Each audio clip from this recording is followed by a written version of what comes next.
I will say that my leaning will be to the Americans in any dispute for the purpose that they are a democratic country and we can bring about leadership change through opinion change in such countries as opposed to dictatorships in other countries.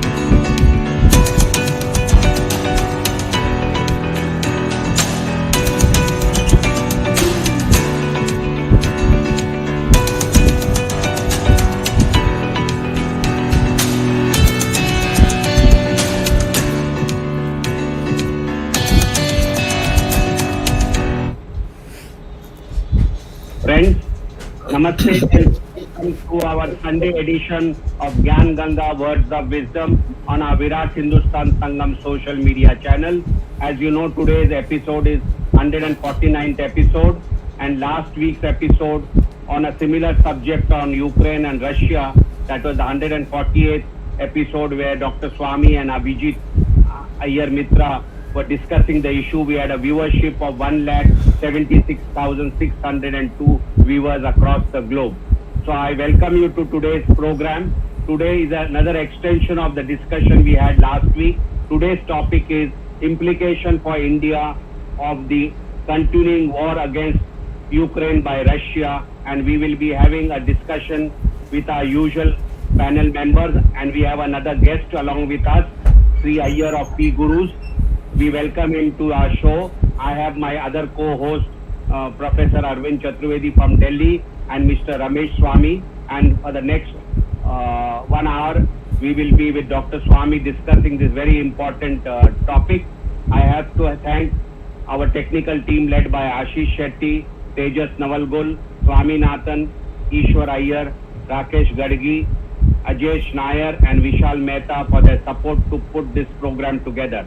We also thank our viewers for their patronage for every Sunday of hearing and listening and giving your comments on this program. So with this opening remark, it is over to Dr. Sawmy to initiate today's discussion and give us an update on the implication for India of the continuing war against Ukraine by Russia. Over to Dr. Sawmy. Thank you, Jagdish. Today we got a star-studded team. Two of our people here, Ramesh and Sri Iyer, they actually normally live in United States, but they are here for special reasons. Of course, Sri Iyer has gone back to California and he's speaking from there. Arvind, of course, is a professor and he's also does a lot of deep study. So all put together, we should be able to help our Indians to understand what the hell is going on, so to speak, if I can use a slang, American slang. First of all, India is in the BRICS, in which China and Russia are the principal factors. Of course, there is also South Africa. But the fact is that BRICS is dominated by these two countries. Now, despite being in the BRICS, China has walked across the line of actual control, which was mutually agreed line in 1996 when Narasimha Rao was in power, and grabbed maybe 4,000 square kilometers of our land in Ladakh. This is in addition to Aksai Chin and Arunachal and so on. And they are members of BRICS. We are also members of BRICS. And now we have Russia entering another country. I mean, Ukraine is not some no man's land. It's a United Nations member. Its boundaries are recognized by the United Nations. It did not secede from Russia, Soviet Union. It was actually the first permission given in by the Soviet Union, which was dismembering, was to Ukraine to separate.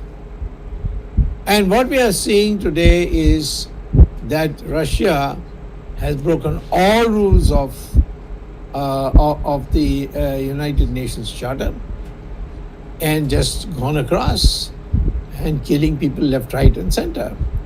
Now, I am asking you, how is it that we are, question is, how is it that we as India can keep silent in this? We are members of the BRICS, but our own territory is not safe from the Chinese, who are also a member of BRICS. Internationally, you see what Hitler, after Hitler, nobody did in the world. Putin has done, just walked across. What is the provocation? Did Ukraine provoke Russia in any way? Ukraine was wanting to be a member of the NATO. That's not a crime.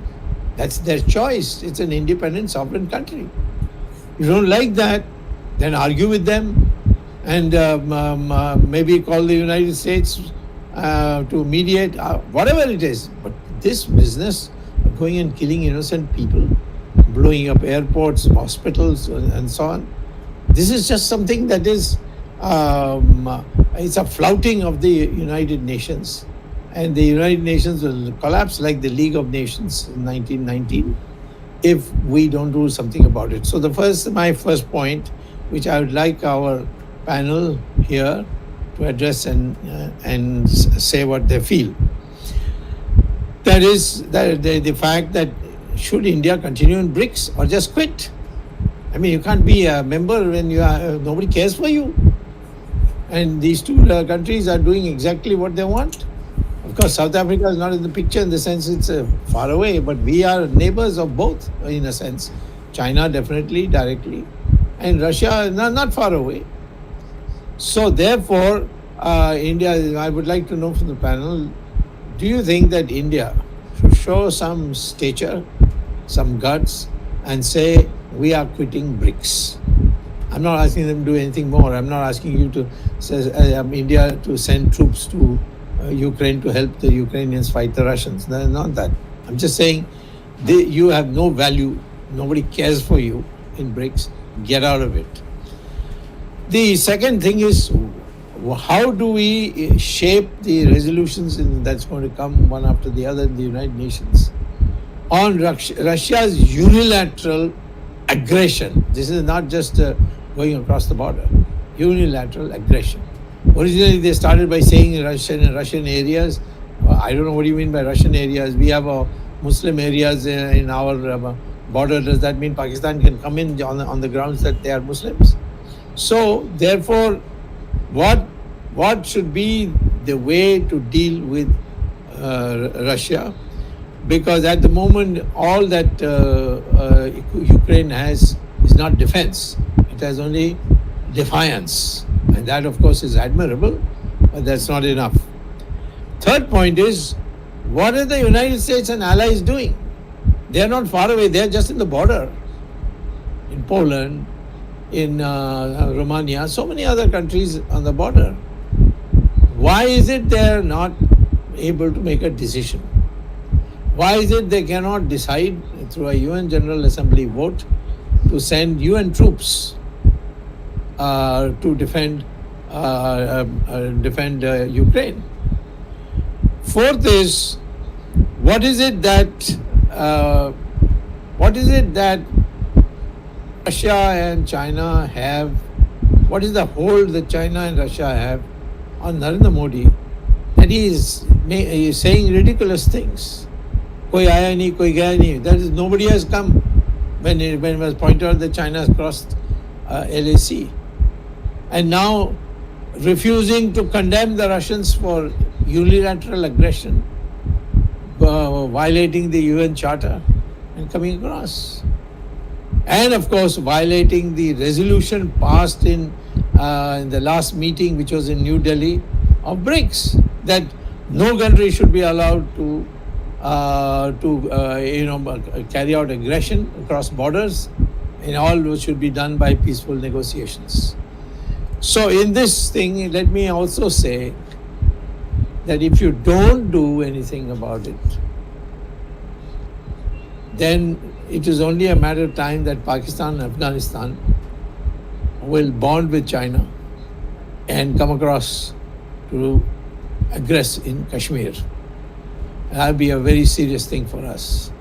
So at that time, appealing to countries and all useless. You see, even Ukraine, what all these appeals have amounted to nothing. And here, people are all angry. The Americans are angry with us for siding with Russians in that vote, or being abstaining. So, well, you are a member of the Quad, you are a member of the BRICS, and you don't want to take a side with anybody. I've heard, this famous story in Panchatantra about the bat who claimed to be with the birds and also claimed to be the animals, and both found out, and then one day they both together beat up the bat. So I think one day it just may be possible after some time that Americans and Russians and the Chinese will come together against India.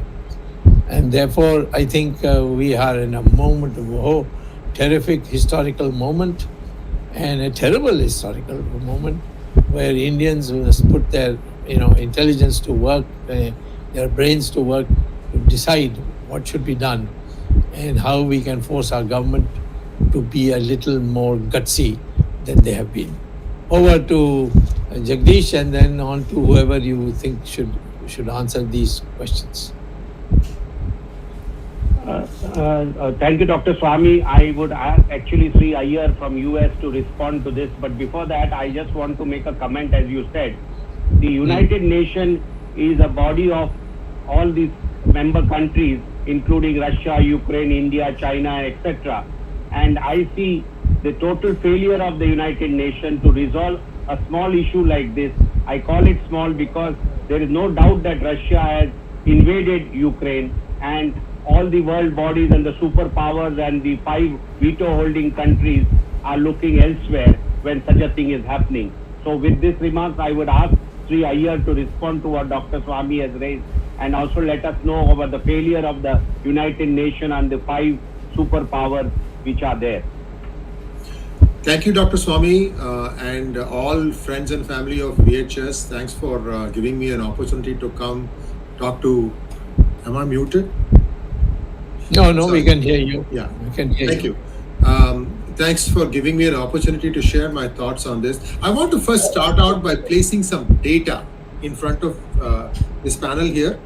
Russia-China bilateral trade is $150 billion. Russia-EU bilateral trade is 160 billion euros or 200 billion US dollars. Russia-USA bilateral trade is $35 billion. Russia-India trade is $9.1 billion.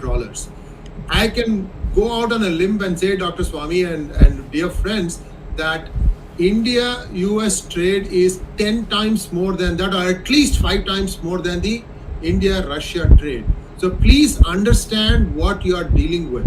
Look at the FDI inflows that is coming into India via the RBI statements. If that is going to be in jeopardy, how long do you think India will last based on its foreign exchange buffers of $640 billion? This is the big danger that India is looking at. I don't know why nobody has so far mentioned the numbers that we are up against. We as in India is up against. I consider India as my Janma Bhoomi, is one eye of mine, the other eye is my Karma Bhoomi. So for me, this is something that I can't find an answer to. As far as why Russia has invaded, Dr. Sawmy, there's a bit of a nuance here. The first question you asked us, should India quit BRICS? Now, one thing that the BRICS Bank did, I think it's also called AIIB, the BRICS Bank, once Russia invaded Ukraine, refused to give energy credits to Russia. And India is the second largest contributor to that fund in that bank. So to some extent, there has been some pushback. I don't know if MSM has picked up on this or not. So India has sort of said you can't do this. At the same time, overall, if everybody agreed that they will not commit any aggression, and if one did commit an aggression, then I think the BRICS itself has to convene and decide what they want to do with it. As to the other question about why NATO and the United States are not getting involved in this, I think this has been the stated policy of United States, that if there is a nuclear-enabled country going involved in a war, then we have to be careful, doubly careful, extra careful. I mean, to the extent that today the NATO is not enforcing a no-fly zone, because what they are saying is that the planes that Poland has that are part of NATO, they'll have to take out all the NATO-related intelligence equipment from these planes before they can fly these planes and enforce a no-fly zone. I mean, people are getting into that amount of technical details today to say why it is not possible. Also, yesterday, Germany said that it cannot allow Ukraine to be a NATO member. So as much as we can say that, Modi is not making up his mind, Germany was also sitting on the fence for the longest time, Dr. Sawmy. Only recently they have said that, okay, we are going to throw in our lot with NATO and with the United States. So this is a bit of a mess. As to who is right and who is wrong, I completely agree with you that as a democracy, it behooves India to support another democratic nation. Absolutely, no doubts about that.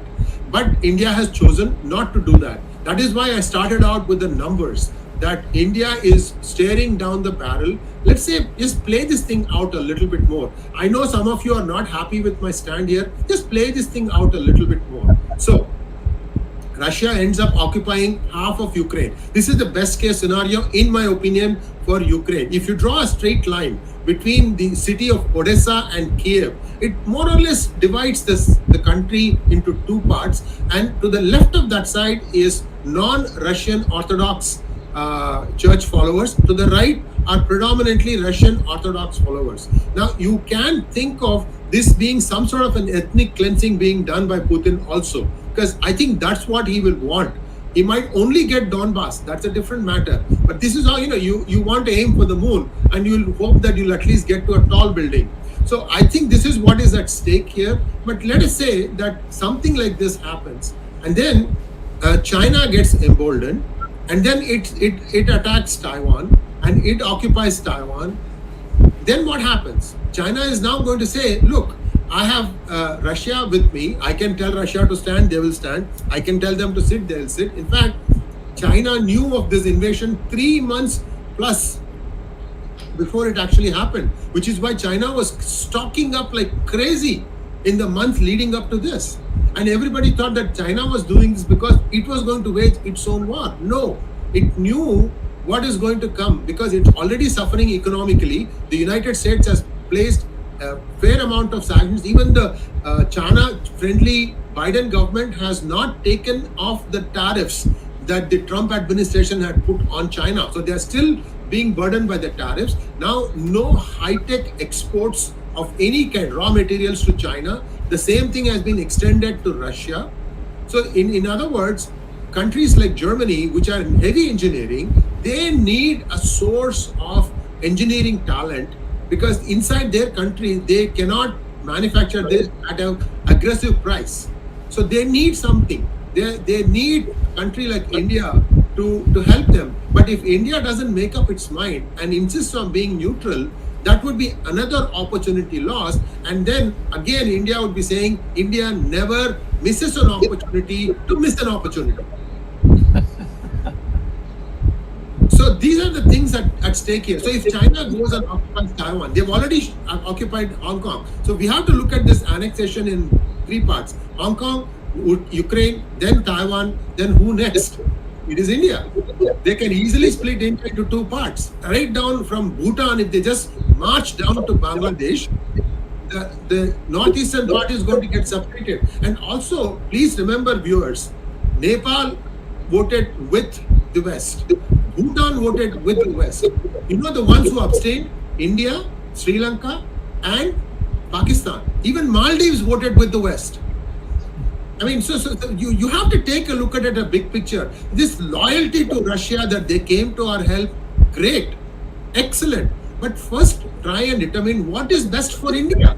Can any one of you who say that we should never take the West, they are not trustworthy, then can you explain how West is giving 10 times the foreign investment to India today? Since 1996, when India sort of opened the doors, it's the West that has been bringing you all the money. Y2K made India prosperous. There was a trickle-down effect from the MNCs that were establishing and making and bringing all the jobs. Today, if you want well-paying jobs, you have to look to the West. Russia doesn't have those jobs. In fact, many people were joking that the equipment used in Afghanistan and the equipment used in Ukraine, there isn't much difference. So, the war brings out the best in you, it also brings out the worst in you. I'm just hoping that one way or the other, that this thing gets resolved soon and that the world can resume normal life. Because already crude is at $115 a barrel, it is expected to go a further $35 to $40. In fact, Russia turned off one of its pipelines to Germany on Friday for 6 or 7 hours.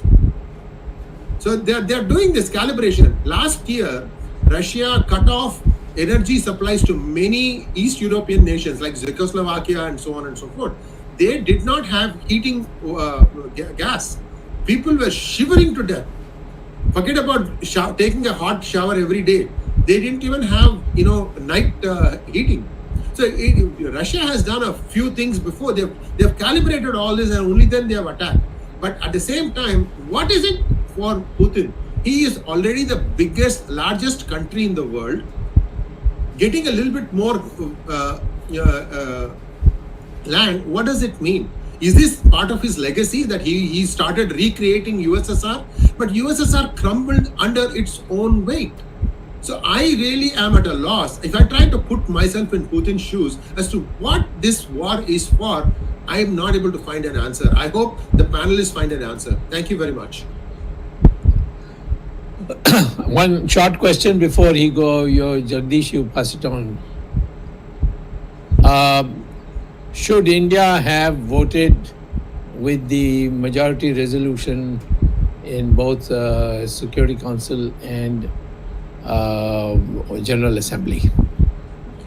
Absolutely, sir. You know which side of your bread is buttered. I'm telling you, the FDI is $40 to $50 billion. No. Short answer is fine. Just that Yes. much. I got your coordinates now very clearly. That's why.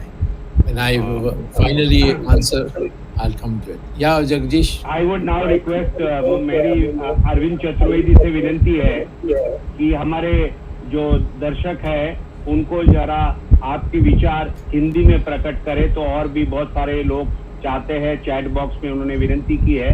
Arvind Chaturvedi, आप अपने विचार इस संदर्भ में हिंदी में रखेंगे तो बहुत अच्छा होगा। धन्यवाद जगदीश जी, धन्यवाद डॉक्टर स्वामी, आपने इस बहस का बहुत अच्छा शुभारंभ किया और जो आपने 4 और 5 बिंदु दिए विचार के लिए पूरे पैनल के लिए, ये बहुत महत्वपूर्ण है और श्री अय्यर जी ने उन पर कुछ प्रकाश डालने की कोशिश की।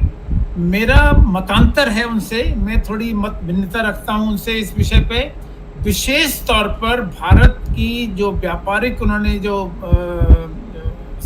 आयात बताया कि हमारा 9.3 बिलियन का है, एक्चुअली 12 बिलियन का है, मैंने पिछली बार भी जिक्र किया था।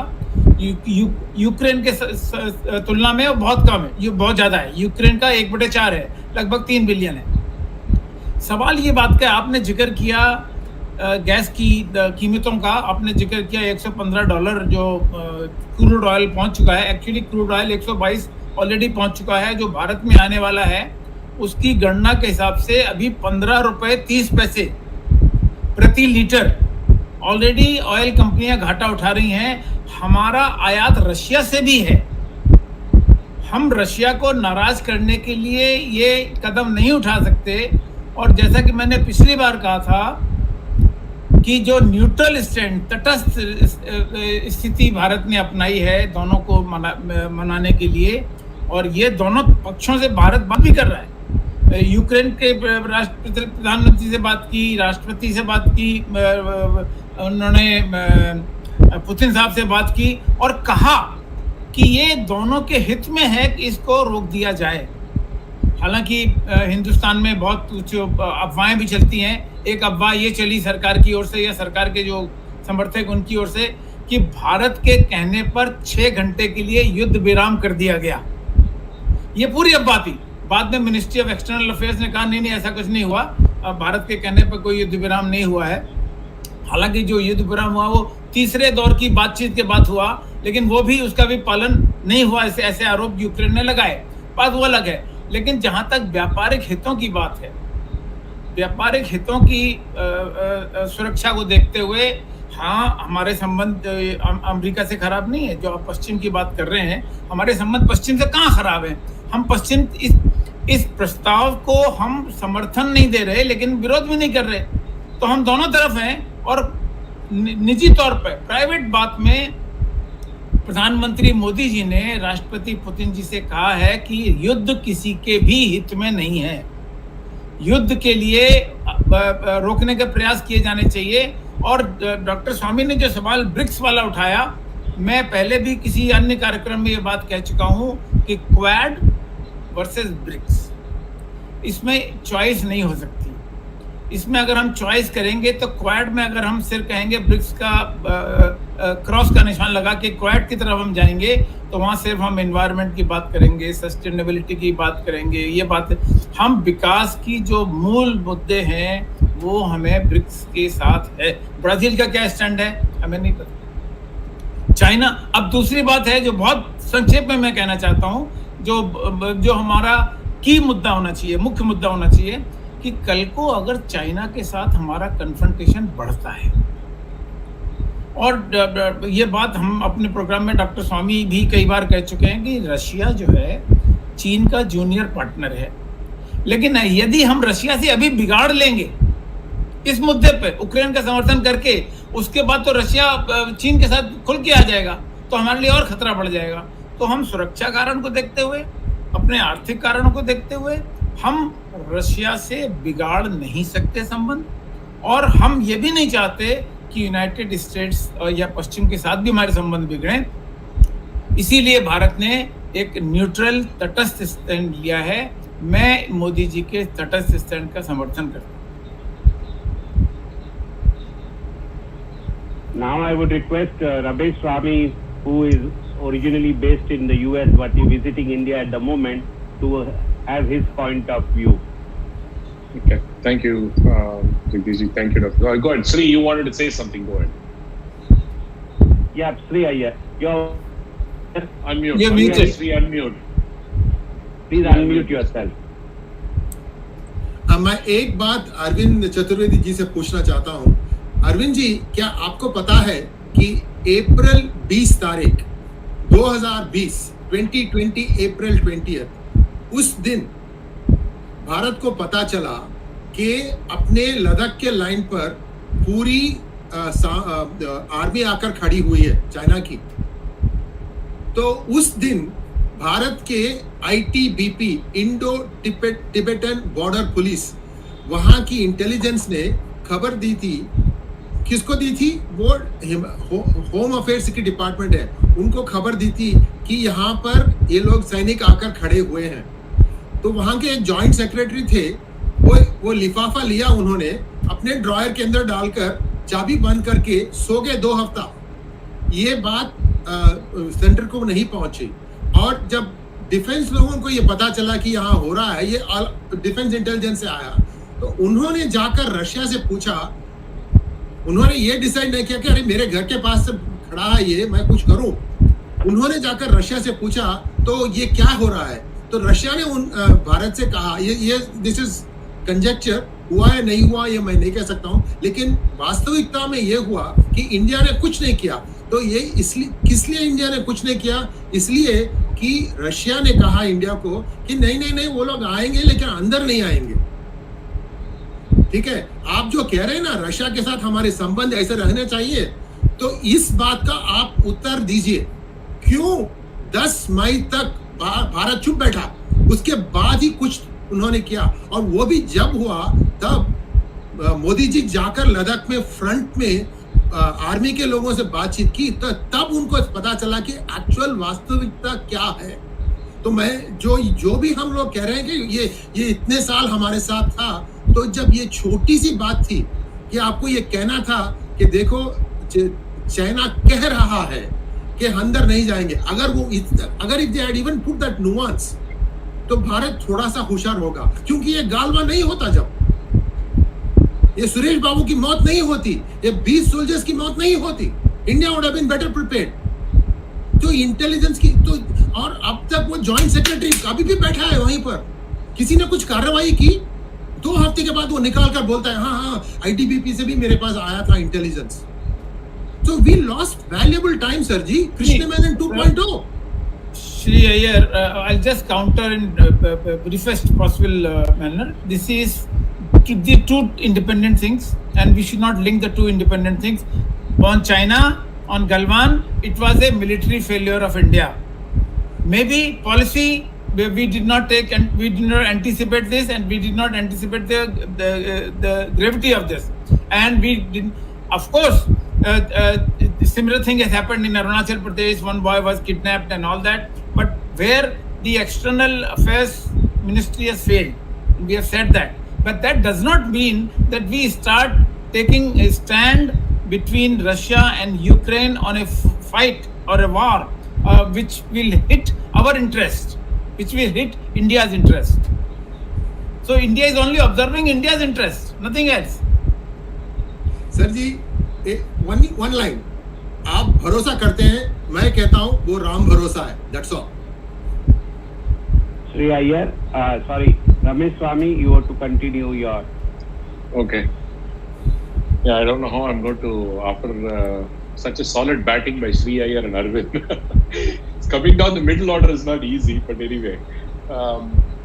Dr. Swamy, you asked the question about BRICS. First of all, I don't see what India has gained by being in BRICS or part of it. I mean, looking at what reports, whatever has come out, India has actually not gained anything. And basically Brazil, the economy is in doldrum. If you look at the GDP, Russia and Brazil's economy has not been doing anywhere close. It's only India and China. We are at war. I mean, literally, we refuse to recognize that China is occupied. So essentially, BRICS is useless. So I don't understand why India needs to be in BRICS. Okay, and how can you be in BRICS and in Quad? This fence sitting, sitting on the fence saying that we'll observe. In my view, in the US, we have a saying that if you sit on the fence, you know where it hurts. So we know you don't. Either you take one side. There's no point sitting on the fence. It's going to really hurt you. From the BRICS, but there's absolutely no value for India to continue to be in BRICS. As you said, it's just better for India to get out of it. Okay. Now, second is the voting on UN part. If you look at Israel, they voted yes, but they did not condemn Russia. They are very clear because they want Russia's support with their wars for their planes flying over Syria and all. That's the agreement they have with Russia, and so they don't want to jeopardize that relationship. We have the Israeli Prime Minister going to Russia and trying to mediate. I mean, that's what they are saying, but they never lost an opportunity. The Prime Minister immediately flew there. He didn't like any other priority because he felt this was important. He flew there, even though he voted against Russia in the UN, but Putin still saw him and they had a discussion. Why couldn't Modi do the same thing? He could have still voted with the West and said, you know what, we do not support this war, as you rightly said. There's no why Russia should have not invaded, but talk to him in a different way. How did Israel do it? Why can't Israel, being such a small country, they're able to do it? Why can't India do this? Why can't Modi do the same thing? We will support the West in the UN resolution, but still talk to Putin. And if you look at all the Twitter feeds, sometimes you really feel whether Modi is the emperor of the world because they think that he's the diplomat par excellence or a statesman par excellence. But it apparently doesn't show. Because India's stance of sitting in the middle, consistently being non-aligned from the Nehru times, is really not going to show up well in the long run. But Israel, I'm very surprised as to how they said yes and still having a very good relationship because Russia did not rip off the Prime Minister to visit him. How is that possible? Because they have their own interest. Why can't India say, India, as Sri Iyer said on the economy standpoint, our trade, essentially it's going to be oil, correct? Essentially it's just going to be oil. But Arvindji, I'm not quite sure. I don't know how much oil we import from Russia, but I think, isn't India more dependent on the East for the oil? Gulf, rather, right? The Middle East for the oil. So given this, I really don't see a reason why India did not vote yes on the UN side of it. At the same time, Russia invading is absolutely uncalled for, and Sri Iyer feels that that's the way of balancing it. But if you look at what NATO people have joined from the 1997, it seems to be only around Russia. So a lot of the nations, about 15 or 20 nations, have joined NATO from 1997. It seems to be only around Russia, the border of Russia. Obviously, they got spooked. Does it justify the invasion? No. But this has been brewing for a long time. It's not that the war was sudden. It's not that Russia's decision was immediate or a sudden situation. Definitely, the West and the NATO had a role to play in triggering Putin. Is it fair enough for Putin to what he did? No. So those are the 2 minutes, because we're running slowly in time. So I want to give Dr. Sawmy some time to respond to what we have put on plate. Yeah. So, and obviously Brazil. No, 1 minute before I complete. Brazil has just been neutral. Again, Dr. Sawmy, they just been neutral. They said they don't want to jeopardize the relationship with Russia. So even if you look at the BRICS, but for China in India, I mean, China has their own, because they're the boss there. So they just, the child does whatever they want. China doesn't care. Anyway, Russia is their junior partner. So they really don't care. But India's, if you look at India's position and what they wanted, they could have easily voted yes and still kept a relationship with Russia. If they feel that Russia's relationship goes all the way back, I don't think Russia is so childish to say, okay, just because you voted yes, I'm going to cut all ties with India. I don't think that's what happened. Go ahead, Jagdish. No, I only want to make, if I've heard Arvind Chaturvedi say correctly, he said on this China-India standoff on the border, Arvind said something like a military failure. I think it's not a military failure at all. In fact, our military has shown what they could do in Galwan, what they did in Kailash range. So it's not a question of military failure. Perhaps it is our diplomacy or our leadership failure at our political level, which is what is lacking in India. That is, the military is done excellent, and as Dr. Sawmy has always maintained, that if there is a localized war with China, we are sure going to be quite successful against China. But what has failed is not our military. It is basically the leadership which has failed us on China standoff or the border issues since May or April 2020. I have another question before Dr. Sawmy could perhaps have his say. In this brazen attack on Ukraine by Russia, either America as well as NATO as well as United Nations seems to have failed to prevent this war. So what is the future of these organizations or future of the world order? If a veto power country can come and invade a neighboring country and all the world is just going to look around and then we will only be debating, is there any future for these smaller countries then in the world, or will be only a few big countries which will dominate the scene and everybody will debate this side or that side, somebody will be neutral? What do you think will be the future of in such a situation like? I only have these remarks before Dr. Sawmy and others would respond. Yeah. Well, first of all, this constant refrain that Russia has been our friend and we can't let them down now, which I hear over and over again from our intellectuals. First of all, our relations between 1950 and 1991 was not with Russia, but the USSR, or what is for abbreviation called as Soviet Union, of which, by the way, Ukraine was also a part of. And during the 1950 war, 1950, the Americans had offered you the when Mao Zedong unfurled the flag in Beijing and unseated Chiang Kai-shek's government, the Americans expelled the People's Republic of China from the United Nations, and refused to give the Taiwan or the Chiang Kai-shek government, Kuomintang government, vacated seat to China. And now we have documented proof that this seat was offered to India, and India declined.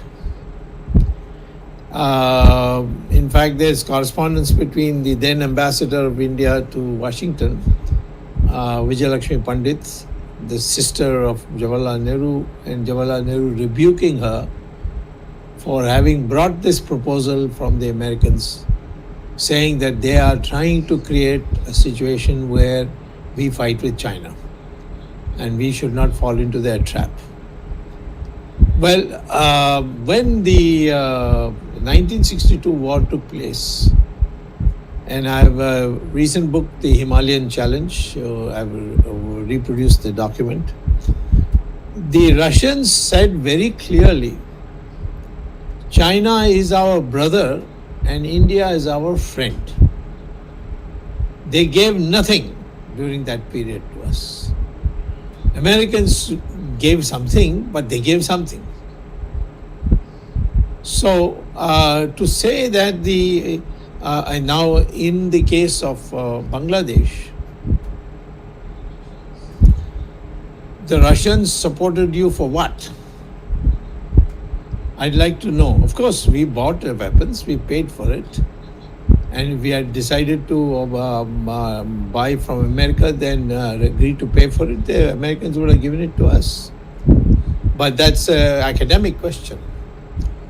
In Bangladesh war, the Russians, the Soviet Union, excuse me, the Soviet Union, they told us, please do not take Dhaka. Because the American, Kissinger has come here and he said he's going to send the 7th Fleet task force to attack you. At that time, the general in command was General. He was an Israeli. I mean, he was a Jew. General Jacob. Jacob, yes, General Jacob. He disregarded the teleprinter advice given by Manak Shah not to take Dhaka, because the Russians didn't want it. In fact, the Russians at that time, you can go back and see, or rather the Soviet Union, they very clearly said that whatever action India is taking is to get the refugees back and not to dismember Pakistan. And Kissinger in his own memoirs has mentioned this. Excuse me. So therefore, let me ask you, this friendship, it's not a love affair in politics. It's a question of practical need. Today, yes, Quad is all about environment, but that's not how it started. It is when we refuse to leave BRICS and concentrate on Quad to target the Chinese that the Americans decided to form another body with Australia, UK and Japan, and reduce Quad to just, Gymkhana Club type of unit. So please don't get emotional in these politics. Be very clear. We are a country of 1.4 billion. We actually have the potential to be a world power. China is not going to be friends with you. And I, of all the people saying this, should surprise you because I've always been in favor of good relations with China. And for a period it worked, and I got Kailash Mansarovar opened for my satisfaction.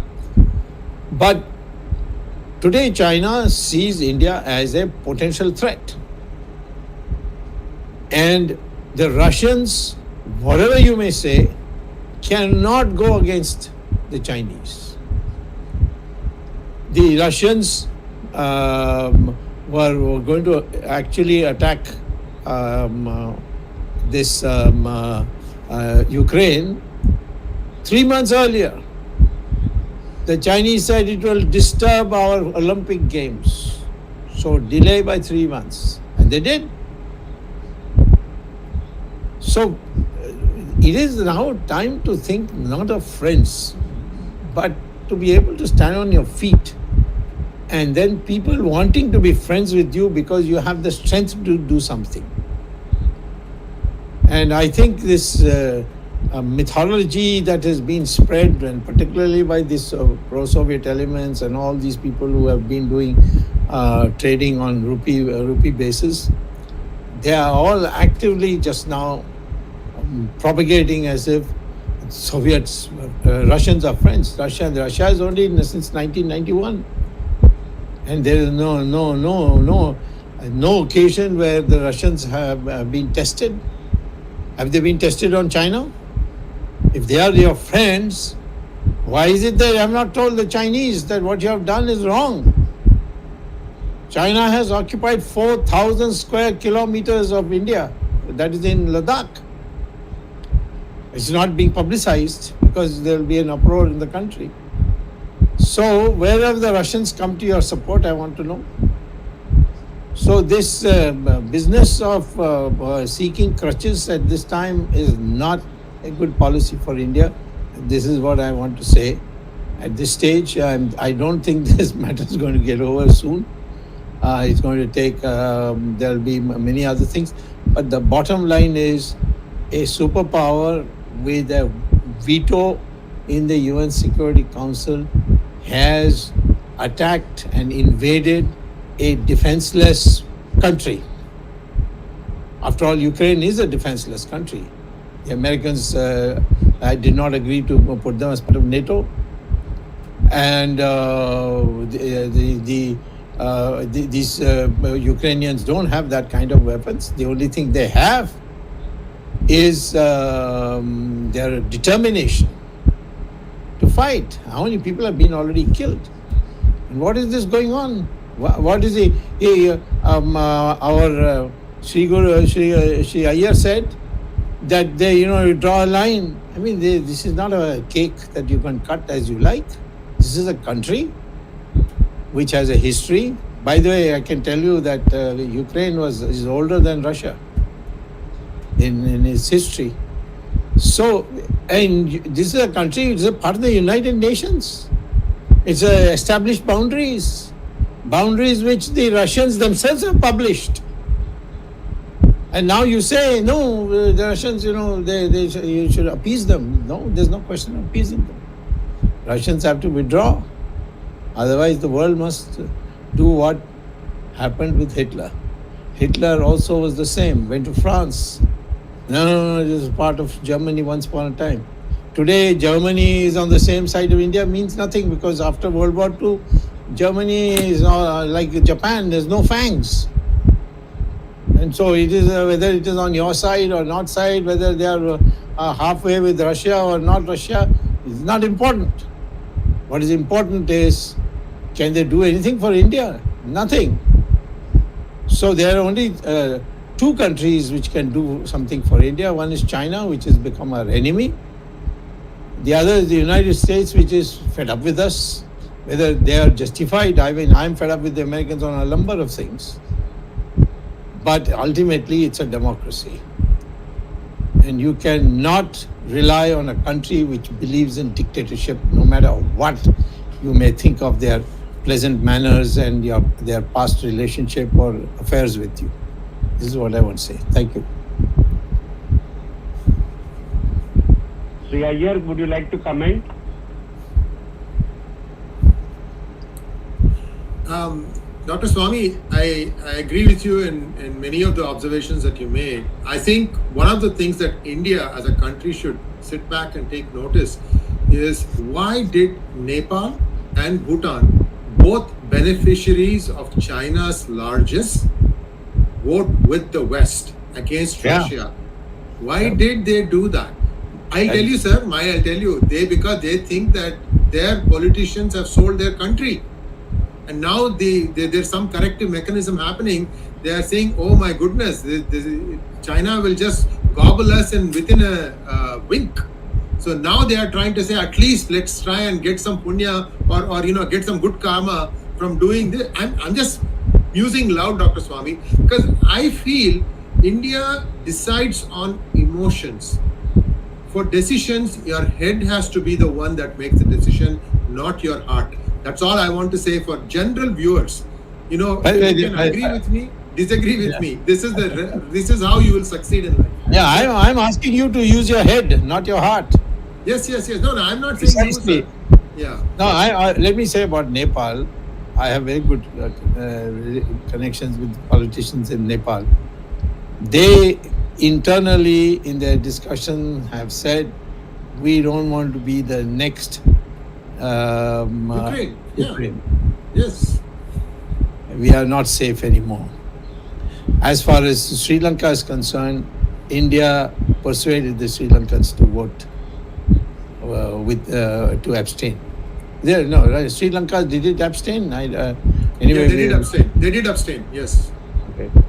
So because they need us for a number of other things, such as what's happening in the UN Human Rights Commission and so on. So I mean, if India had voted differently in Sri Lanka, would definitely have voted with us. So I mean, I don't go into that. I'm only talking about India as a big country. You see, it's the third largest GDP in the world on PPP rates. United States, China, and India. India is the third. It's a huge manpower, 1.4 million. It has the largest arable land in the world. More than Russia, may be much bigger, but it doesn't have arable land. China is bigger. It doesn't have that much arable land. India's arable land is equal to China's, even though China's area is 3 times as big as ours, if you include Tibet. So, we are a bit like Hanuman. You have to be told our strength, and not catch this man. Very much like somebody who thinks that Tamil solvale toneka arada irukanume. Do you understand?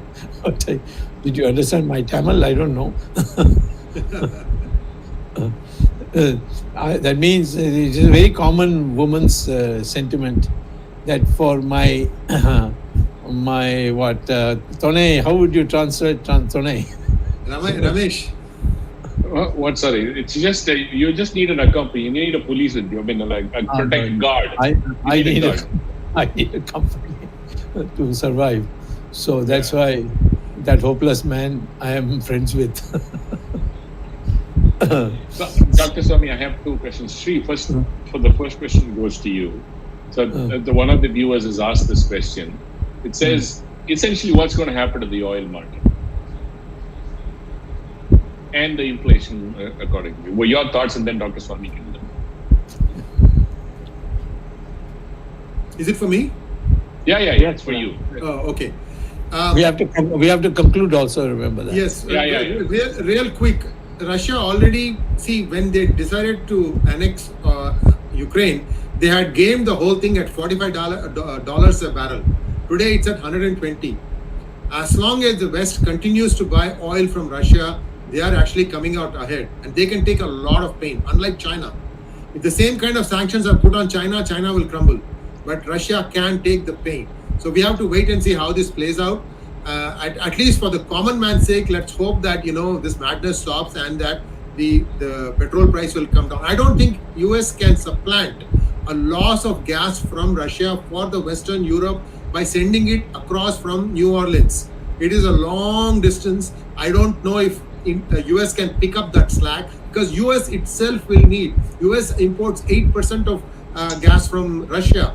So and US is very firm that they're not going to open the Keystone line. They're not going to restart on shale.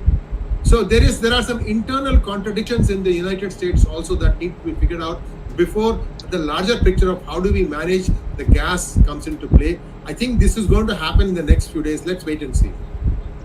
I think the oil sanctions are not going to happen. So given where we are today, I mean, they tried to do economic sanctions, it failed. Essentially, everybody is saying we're not going to push anymore, because even officially the US has made it clear that they're not going to push hard on any more sanctions. They're just still going to try to probably, tire Putin out or try to talk to them.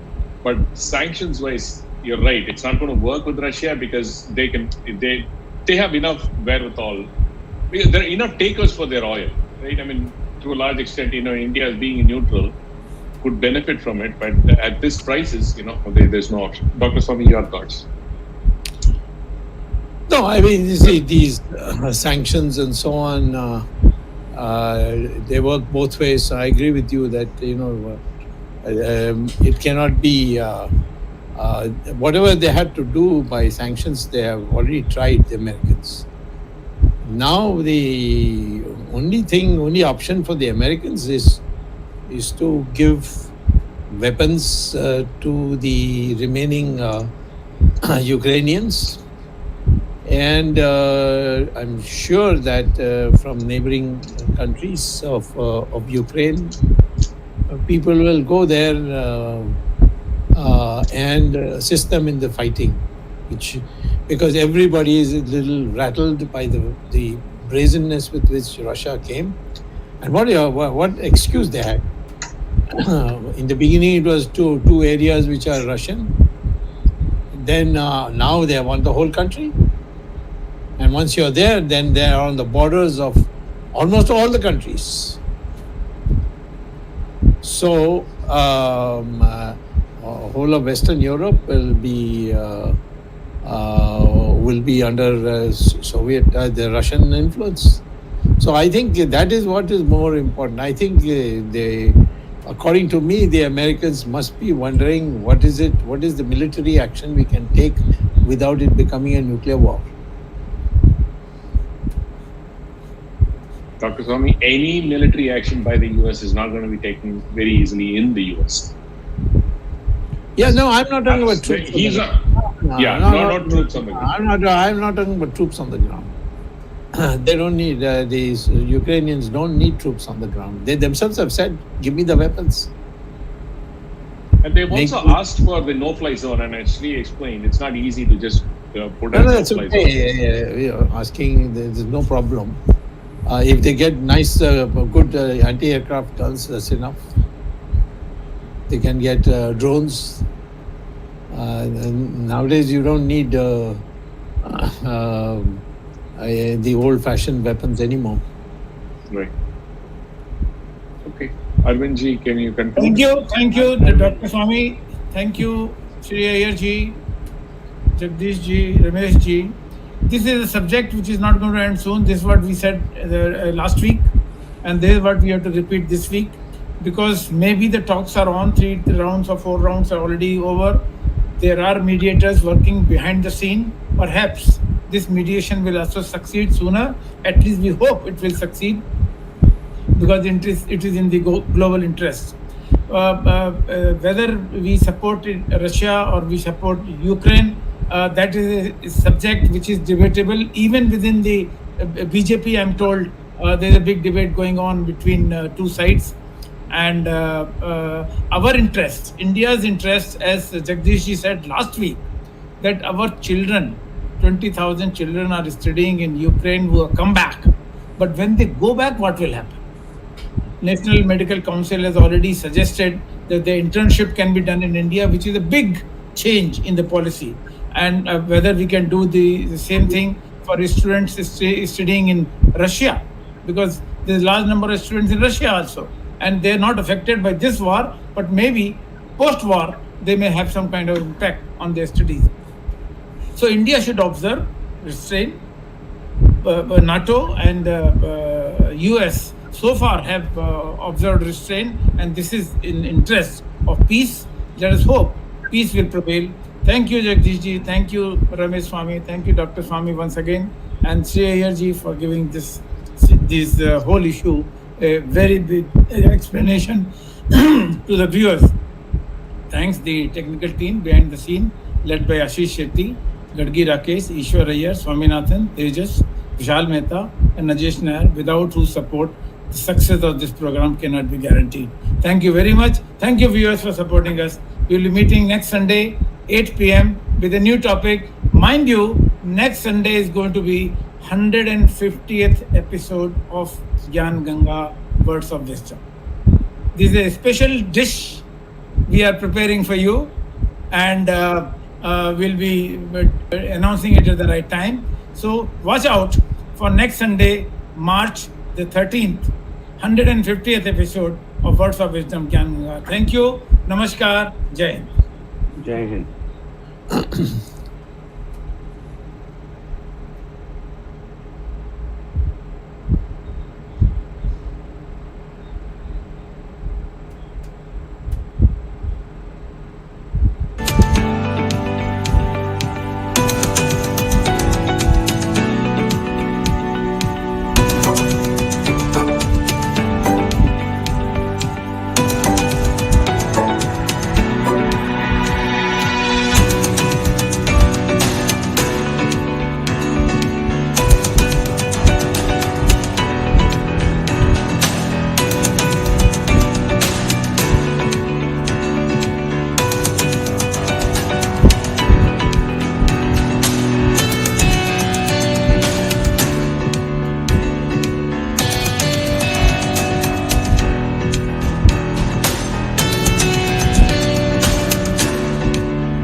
Namaste, Suswagatam friends across the globe to our VIRAT Hindustan Sangham program, Words of Wisdom, Gyan Ganga, which we have every Sunday at 8 p.m. Indian Standard Time. And we have another program today, the 148th episode at 8 p.m. Indian Standard Time. And we have another program today. The topic is national interest and situation in Ukraine. And we have with us, along with Dr. Subramanian Sawmy, our guest, Abhijit Iyer, who will be discussing the situation, India's national interest and situation in Ukraine. Abhijit Iyer is a senior fellow at the Institute of Peace and Conflict Studies, a defense economist. He is pursuing his PhD in his war studies from King's College, London. He has regular columns in numerous newspapers in India and abroad, and it is a great pleasure to have him with us discussing this topic with Dr. Swami. Our last Sunday episode on the Hindutva Under Siege Today is Hindutva Under Siege Today. We had a viewership of over 79,000 viewers across the globe. I thank our technical team led by Ashish Shetty, Tejas Navalgul, Swaminathan, Rakesh Gadgi, Ishwar Iyer, Ajesh Nair, and Vishal Mehta, and my co-host, Mr. Dr. Arvind Chaturvedi from Delhi, and my other co-host, Ramesh Swami is tied up somewhere else in deep south, so he will not be able to join our program. So this opening remarks, it is over to Dr. Swami to initiate today's discussion and let us know the reality of the situation in Ukraine and what is in India's national interest. Over to Dr. Swami. The reality of the situation in Ukraine and what is in India's national interest. Over to Dr. Swami. The reality of the situation in Ukraine and what is in India's national interest. Over to Dr. Swami. The reality of the situation. There is an echo, no? Yeah, there's a big echo. Yeah, it's stopped now. Okay. Thanks, Jagdish, for this very good, appropriate occasion, in considering what's happening in the world. We have with us someone who's now acknowledged as an expert. He doesn't have to flaunt his degrees or his publications, but he's widely known. He's not only appears on television, YouTubes and so on, but he also is a prolific writer. So welcome to Abhijit. I'm not sure whether we'll agree with you or not agree with you, because my last discussion with you, I thought I'm not on the same page. For instance, you had said that the Russians will take over the country and appoint a new president by Friday, but it's not happened. Something new. So you'll have to explain why, what was the variable that you didn't allow for, and this happened. But that doesn't mean that you are not. We don't hold you in very high esteem as a man of learning, as a man dedicated to the subject. So we all want to hear. Now, basically, I will begin by just a 5-minute introduction on the subject as from my perspective. And then as per your perspective, put it across, and then later on we will have exchange. The two elements of the topic that we announced, one is India's national interest and the other is situation in Ukraine. As far as our national interests are concerned, I will say broadly speaking, India should work within 4 dimensions. One is that it must defend democracy. Otherwise, what is if you are with dictatorships and democracies, you can't make a distinction between the two. Then it's very bad for India's image. And I would certainly say in this particular example, Ukraine was a flourishing democracy. They may have some upheavals. One president had to be driven away by a mob, but still they have elections. And today somebody is being elected a young person who is now shown himself to be a man of great courage. And I think therefore it was India should have been much more forthcoming. I'm not saying India must underwrite everything the democracy says. The United States is a democracy, but there are so many things they do we don't agree with, and they also don't agree with us. By democracy, of course, we have to disagree. But I would say that all we seem to be doing is evacuation. We did it in Afghanistan, we did it in Iraq, we are now doing it in Ukraine. So we don't seem to have our national interests worked into any kind of policy. It's just save your people who have gone there on their own free will to study and to earn and to work and so on.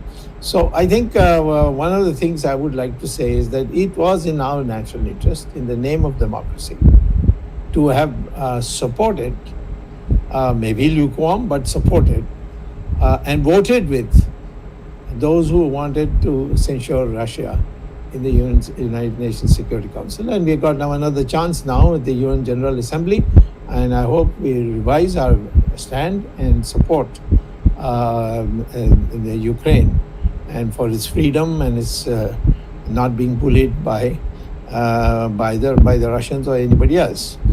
The second thing is we have to play a clear international role, India, because we are in Quad, which has America in it, and we are also in BRICS. Now, you can't be in both. I don't understand how we can be in both. And maybe Abhijit understands, and because he's got lots of friends in the government also, and so he could perhaps inform us how you can be both. And what is more important, which should be we? I mean, if somebody says no, we should be part of BRICS, not Quad, that's a point of view. I mean, I can respect it and I can argue. But we must be critical of the fact that our government doesn't seem have a clear dogma about national interests, and therefore they are flopping everywhere. the Chinese have occupied our land, but we go and meet them. There was a BRICS meeting which we had in India. Of course, it was online, and but Modi appeared with Xi Jinping. Now, the third thing is, we should not take a stand where we become isolated and an unpopular stand. Today, we are isolated. What happened in the Security Council? We abstained, and how many countries abstained? China, India, and UAE. UAE, of course, you can, whether they are abstain or side with you, it's a small country. But we are on the same side as China. That means China has shown more independence, considering its close proximity to Russia, than India. And India has agonized, and then it has taken a stand of not voting for either side. So I think put together, I would say that we don't have a national interest based foreign policy in our country today. It's who receives whom, and how they smiled, and how they went out to protocol, or you have a rally in which you say agle baar kisi ki baar or something, whatever.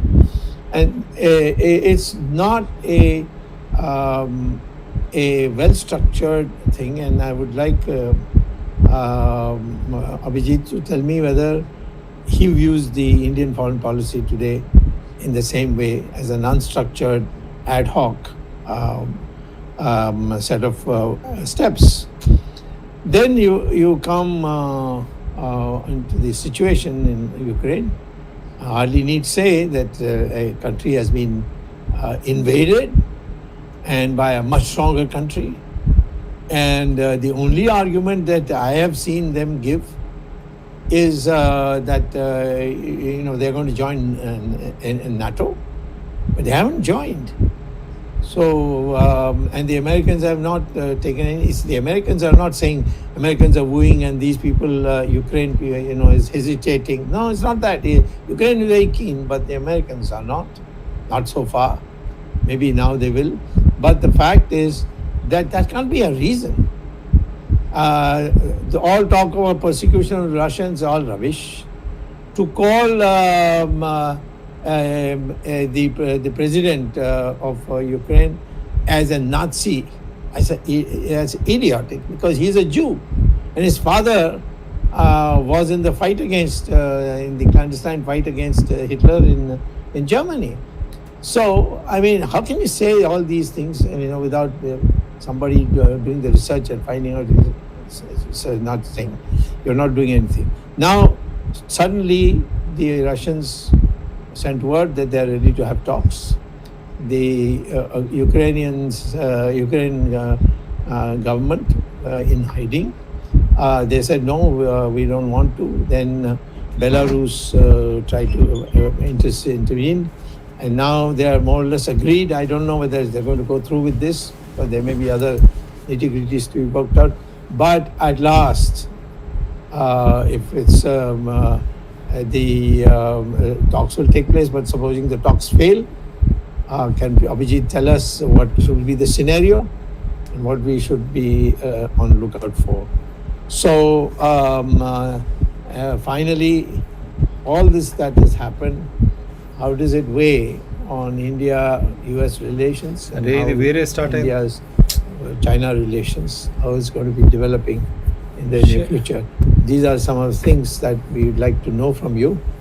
And then afterwards we will interact with you. The entire panel that we have will interact with you. Over to